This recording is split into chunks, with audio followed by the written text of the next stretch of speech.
Alhamdulillah, hari ini tanggal 30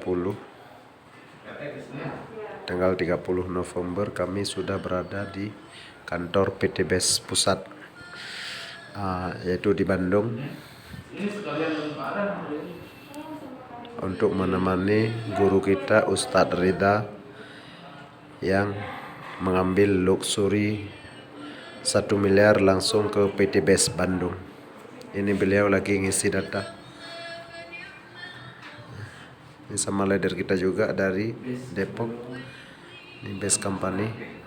Assalamualaikum warahmatullahi wabarakatuh. Assalamualaikum Saya warahmatullahi Pak Piro Walidin dari Depok. Hari ini berkesempatan mengantarkan Tengku Muhammad Bija untuk mengambil hasil luxury yang telah diundang oleh Pak Haji Febrian Agung. Alhamdulillah kita sudah sampai di kantor PT BES.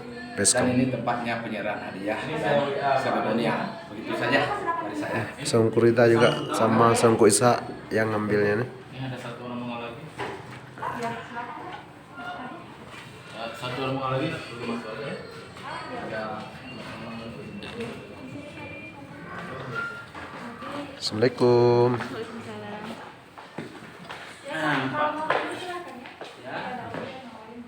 Oh iya iya. Itu ada. Teleponnya di situ semuanya.